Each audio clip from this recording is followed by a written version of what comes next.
You know, my dear ones, for a long time I lived peacefully thinking that it was okay for my blood pressure to be 160/90. It's normal for your age, some would say. I, at 72 years well lived, firmly believed that. After all, isn't it true that as we age, some things change? But look how interesting what happened to me last year when I went for my routine checkup. There I was, sitting in Dr. Sarah's office, a young but very attentive doctor, when she measured my blood pressure and made a worried face that intrigued me. "Mr. John," she told me, "we need to talk about your blood pressure." That's when my journey of discoveries began. The doctor explained to me, with all the patience in the world, that this notion of high blood pressure is normal for age is a big misconception. She used a comparison I never forgot. If you had an old car but well maintained, you'd want it to function in the best way possible, right? Even though it's older, it needs to be properly tuned to avoid problems. That made perfect sense to me. I remember as if it were yesterday when she took a sheet of paper and drew blood vessels for me, explaining that they are like the hoses in my garden. Yes, because I love taking care of my plants. If the water pressure is too strong, the hose might not withstand it and burst. It's the same with our blood vessels. That's when I understood why so many of my friends from the retirement club had suffered strokes or heart problems. The high blood pressure they thought was normal was silently causing damage. Dr. Sarah explained that, ideally, we should keep pressure below 150/90, even for us, the more experienced ones. I confess I was a bit scared at first. I thought, what now? How am I going to control this? But you know what I discovered? That it's not rocket science. I started making some simple changes to my routine. The first thing I changed was my breakfast. Before, I loved that French bread with butter and a full cup of strong coffee. Now I switched to whole grain bread with white cheese and started drinking green tea. At first it felt strange, of course, but nowadays I even prefer it this way. I also started taking walks in the park near my house. Nothing too demanding. I started with 10 minutes, then 15, and today I can walk for half an hour. I always meet Mrs. Betty, who also takes care of her blood pressure, and we chat while we walk. It's become a sacred moment in my day. The most interesting thing is that I started measuring my blood pressure at home. Dr. Sarah taught me exactly how to do it. I bought a digital device, one of those modern ones, you know. Every day in the morning, after breakfast, I measure and write it down in a little notebook. It's impressive how the numbers started to improve after I began taking better care of myself. The other day I was at my youngest grandson's birthday party, little Tommy, and I realized I could play with him without getting as tired as before. My daughter even commented on how I seemed more energetic. It's true, since I started taking better care of my blood pressure, I feel more energetic and sleep better too. And you know what's most rewarding? Seeing that I can be an example for other friends my age. At the community center where I play dominoes on Wednesdays, there's always someone asking how I managed to control my blood pressure. I tell my story, explain what I've learned, and I've seen several friends starting to take better care of themselves too. The truth is that we, who have lived so much, deserve to have quality of life. It's not because we're older that we should accept high blood pressure as something normal. As my granddaughter Emily, who's studying medicine, says, "Grandpa, age is just a number. What matters is how we take care of ourselves." Today, when I look back, I'm grateful for that consultation with Dr. Sarah. It was a turning point in my life. My blood pressure is under control. I feel more energetic, and the best part, I know I'm taking care of my health the right way. It's not because we're elderly that we should accept less than the best for our health. And you know what? I love seeing Dr. Sarah's satisfied face when I go for checkups now. She always says I'm an example for other patients. That fills me with pride and motivates me to keep taking better care of myself. Oh, my friends, I need to tell you about something that happened with my great friend Frank, which made me understand even more about the importance of taking care of blood pressure. Frank has been my community garden partner for over 15 years. He has incredible knowledge about orchids and has always taught me a lot about cultivating these delicate flowers. It was on a Saturday morning last year. We were both tending to the plants, as we did every week, when I noticed he was speaking a bit slurred. Suddenly, the watering can fell from his hand, and half of his face seemed droopy. Right then, I remembered a lecture I had attended at the health center about signs of stroke. I didn't waste time. I called the ambulance immediately. Thank God Frank was rescued quickly and recovered well. But this scare taught us a lot. During the visits I made to him in the hospital, I met Dr. Chen, a specialist who was taking care of his case. He was the one who explained something very interesting to us. People of Asian descent, like Frank, have a higher tendency to have strokes when they have high blood pressure. The doctor drew on a paper to explain better. He showed that while some people are more likely to have heart problems, others have a higher risk of stroke. In the case of Asians, like Frank, the risk of stroke is much higher. That's when I understood why high blood pressure is called the silent killer. It damages blood vessels without us realizing it. I remember Dr. Chen telling us about a study he had done himself. Following people our age between 60 and 80 years old, he discovered that measuring blood pressure at home is super important. As he said, in the hospital everyone gets nervous, blood pressure goes up. At home, relaxed, the measurement is more real. Frank then started measuring his blood pressure every day, and I started doing it with him. We became partners in this mission too. We bought identical devices, and every day after taking care of the garden we sit, have some green tea, which we learned is good for us, and measure our blood pressure. It became our ritual. An interesting thing we discovered is how different each person is.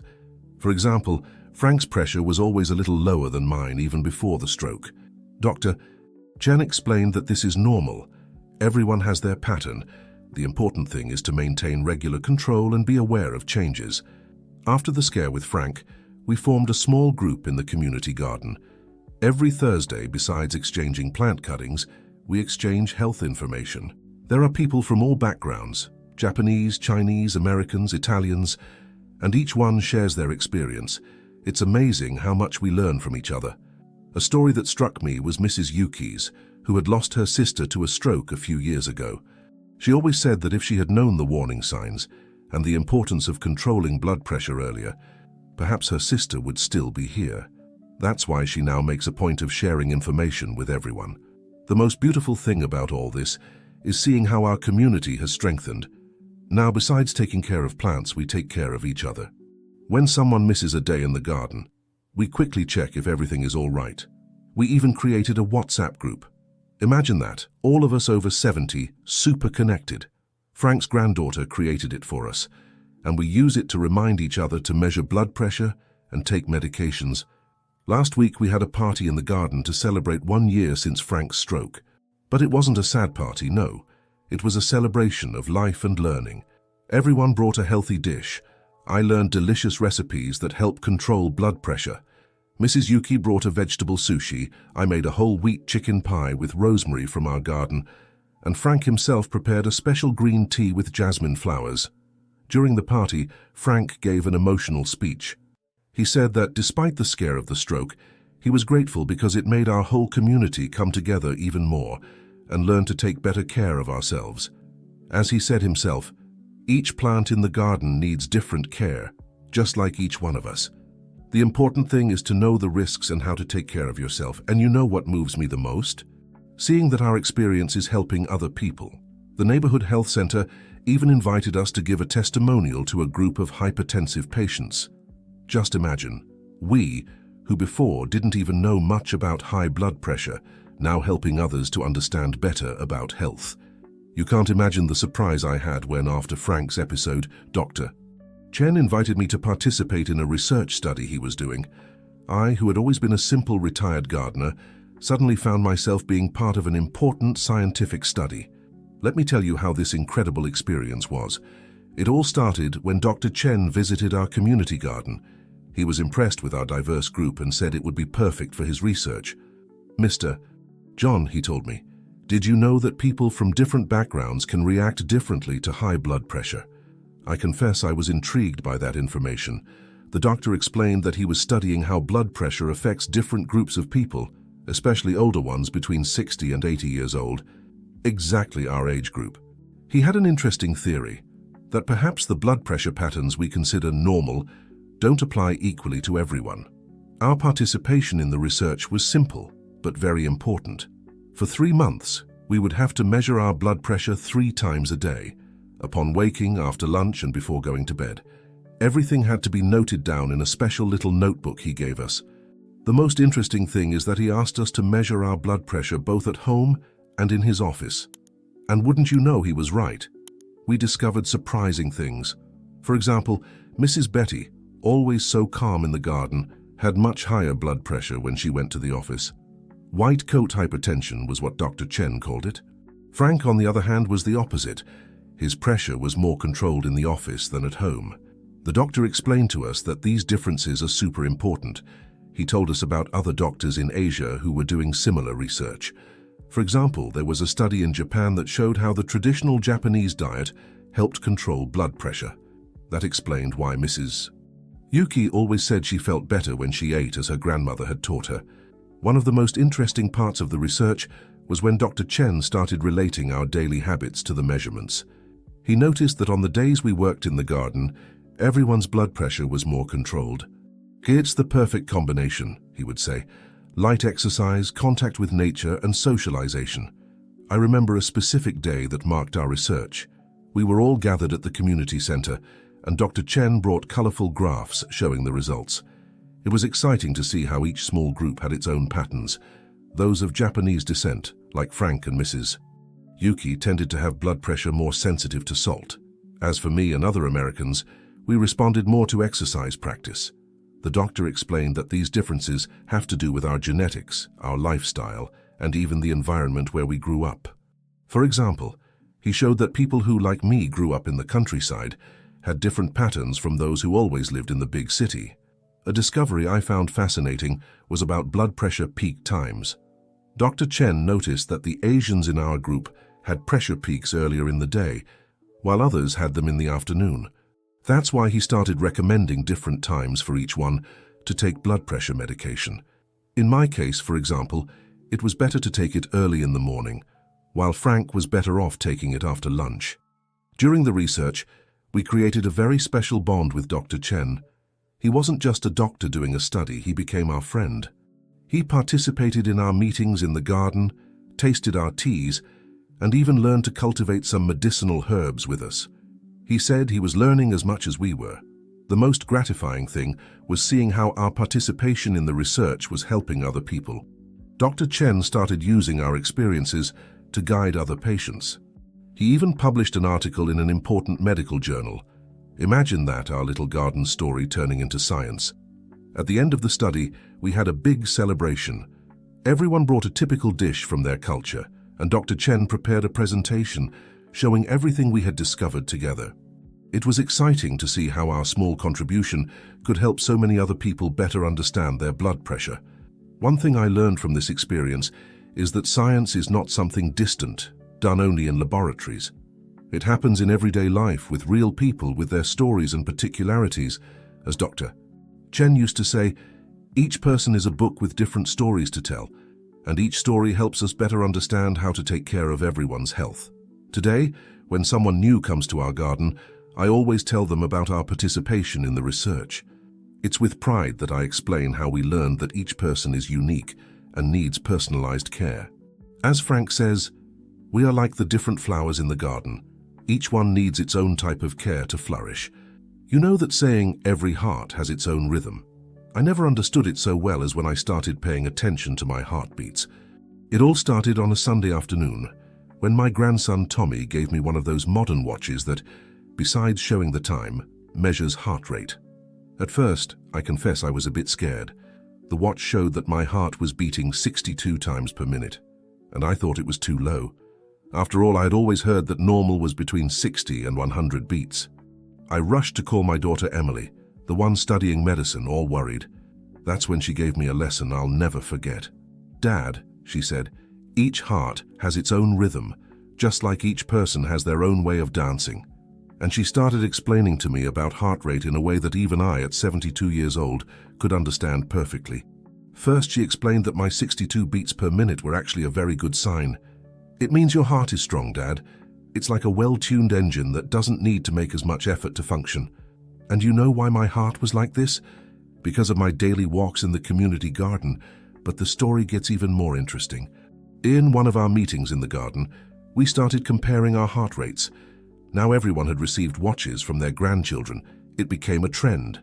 Mrs. Betty, who swims 3 times a week, had 58 beats per minute. Mr. Albert, who had just started exercising, was at 85. That's when we decided to do a fun experiment. For a week, We noted our heartbeats in different situations. In the morning upon waking, after working in the garden, when watching television, and even when playing dominoes. The discoveries were fascinating. For example, I discovered that my heart beat faster on Thursday mornings, precisely the day I took care of the rose bushes, which required more effort. Mrs. Yuki noticed that her heartbeats became calmer when she practiced Tai Chi in the garden, and Frank noticed that his heart calmed down when he watered the orchids. But not everything was rosy in our experiment. Mr. Bob, one of our dearest friends, noticed that his heart rate hardly changed, even after moving around in the garden. Worried, we insisted he see a doctor. It was a decision that changed his life. They discovered he had a blockage in his arteries and needed treatment. Emily, my daughter, was so interested in our research that she asked to use our data in a college paper. She explained that we were a perfect example of how heart rate can vary among different but healthy people. It's like an orchestra, she would say. Each instrument plays at its own tempo, but together they make harmonious music. One of the most interesting discoveries was about sleep. We started measuring our heartbeats before going to bed and upon waking up. We noticed that those who had a good night's sleep woke up with a calmer heart. That's when Mrs. Betty had the idea of starting a relaxation group before bed, each in their own home, but connected through the WhatsApp group. Every night, at 9 o'clock, we would send messages to each other with our heart numbers and tips on what we did to relax. Mrs. Yuki taught Japanese breathing exercises. I shared my mindfulness gardening techniques, and Frank introduced us to Zen meditation. One day we received a special visit in the garden, a cardiologist friend of my daughter. He was impressed with our knowledge about heart rate and taught us some more interesting things. For example, that a healthy heart is one that knows how to dance, sometimes faster, sometimes slower, depending on what we're doing. He also taught us about signs we shouldn't ignore. If the heart is racing without reason, too slow when we exercise, or if we feel frequent palpitations, it's time to seek medical help. As he said, the heart talks to us every day. We need to learn to listen to what it's saying. One thing that really struck me was when he explained about the relationship between heart rate and emotions. On days when I was anxious, waiting for news from my grandchildren who live far away, my heart would beat faster. When I was in the garden, peaceful among my plants, it would calm down. I learned that taking care of the heart is not just about exercising. It's also about taking care of our emotions. These days, our garden group has become a reference at the neighborhood health clinic. The nurses always send older patients to talk to us, to learn about heart rate in a simple and practical way. As Hank says, we don't need to be doctors to understand our heart. We just need to pay attention to it with care and respect. And you know what's the best part of this whole story? Seeing how everyone in the group has learned to know their own body better. We joke that we've become heart specialists, not through theory, but through the daily practice of listening to and understanding our heartbeats. Oh, my friends, if there's one thing I've learned in all these years, it's that changing a habit isn't easy, but sometimes it's necessary. And that's how green tea came into my life, replacing my beloved coffee. Let me tell you this story, because it changed not only my health, but that of our entire garden group. It all started when Dr. Maria, remember her? The doctor who warned me about high blood pressure, suggested I switch my coffee for green tea. I confess that at first I turned up my nose. Coffee had been my faithful companion for over 60 years. Everyone in my family was like that. We'd wake up and go straight to make that strong coffee, with a smell that spread throughout the house. "Doctor," I said, "I don't know if I can live without my coffee." She smiled and told me something interesting. Green tea has substances called catechins and EGCG, complicated name she wrote on a paper for me, that help lower blood pressure and even fight inflammation in the body. It's like a natural little remedy, she explained. But what really convinced me was when she talked about cholesterol. I've always had that problem, you know? And she explained that green tea helps reduce that little fat that accumulates in the arteries. That's when I decided to give the little tea a chance. At first, I confess it was difficult. The taste was different, milder. But you know who helped me with this change? Mrs. Yuki. She taught me the right way to prepare green tea. "Mr. Joe," she would say, "you can't use boiling water, you have to wait for it to cool down a bit, and you also can't leave the leaf in the water for too long, otherwise it gets bitter." An interesting thing happened during this transition. I noticed that after I switched coffee for green tea, that agitation I felt in the morning decreased. You know that little tremor in my hand that I thought was normal? Gone. And the most impressive thing, I started sleeping better at night. Hank, who had been a green tea fan for years, taught me different types. There's sencha, which is more common, gyokuro, which is more special, and even matcha, which is that powdered green tea that turns into a green foam, each with its own special way of preparing and its unique flavor.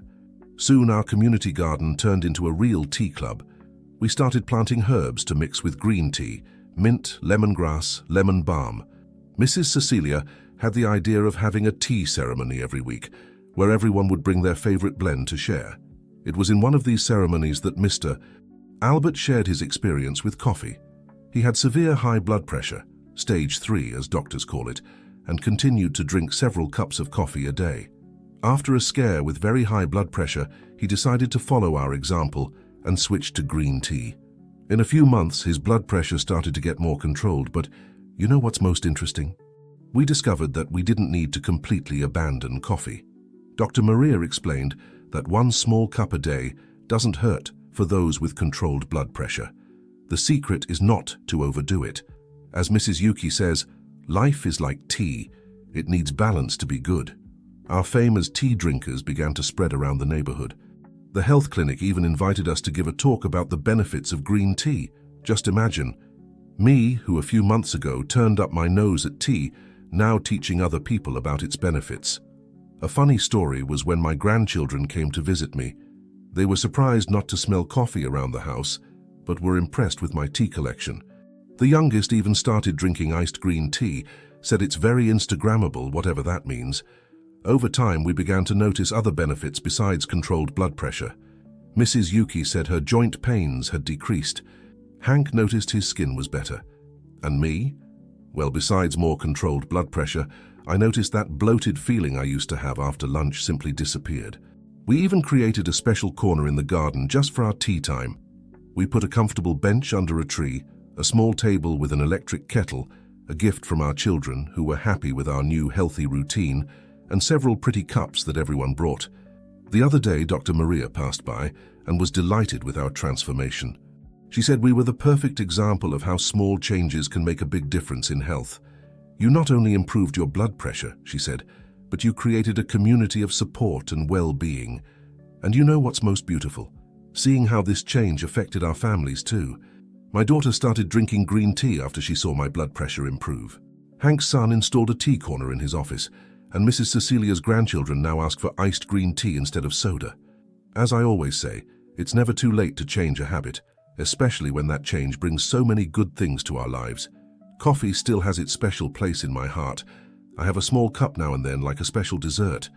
But green tea, oh, that has become my companion at all hours. My dear friends, after learning so much about blood pressure, heart and green tea, I realize that the secret to a healthy life lies in the small choices we make every day. I'll tell you how our garden group completely transformed our way of living. It all started when we decided to create what we call the New Life Project. The idea was simple. Each week we focused on improving a different aspect of our routine. We started with food, of course. Mrs. Cecilia, who had always been a great cook, suggested we make a healthy recipe book. Everyone contributed their specialties, but with one rule. It had to be something nutritious and good for the heart. That's how I discovered that homemade whole wheat bread could be as tasty as traditional bread, and that natural seasonings give much more flavor than salt. Our community garden gained even more importance. Besides flowers, we started planting more vegetables and herbs. Hank taught us how to make a vertical herb garden, rosemary, basil, oregano, all fresh to season our meals without needing so much salt. Physical exercises became a party. We started with light walks through the garden, then expanded to Tai Chi with Mrs. Yuki, and even dance classes. I'll never forget the day when all of us already past 70 were dancing Foro on a Saturday morning. Neighbors would stop to watch and end up joining us. The hydration issue became almost a science in our group. Everyone had their personalized water bottle, and we created a fun system to remember to drink water.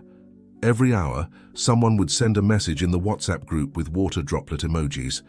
At first it seemed silly, but it worked. One of the most important things we learned was how to measure blood pressure correctly. Dr. Wong taught us that it's not just about putting on the device, and that's it. There's a whole ritual that makes a difference in the result.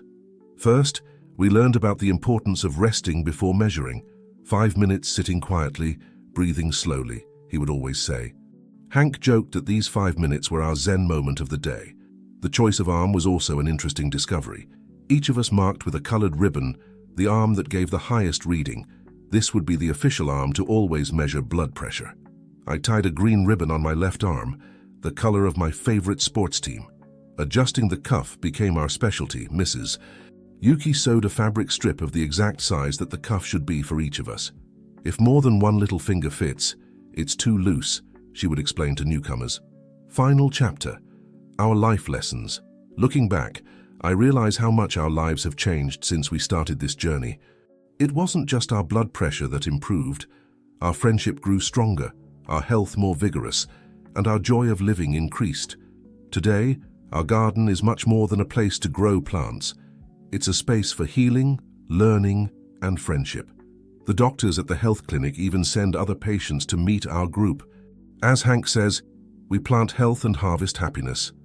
We learned that taking care of health doesn't have to be a burden. It can be fun, especially when done in good company.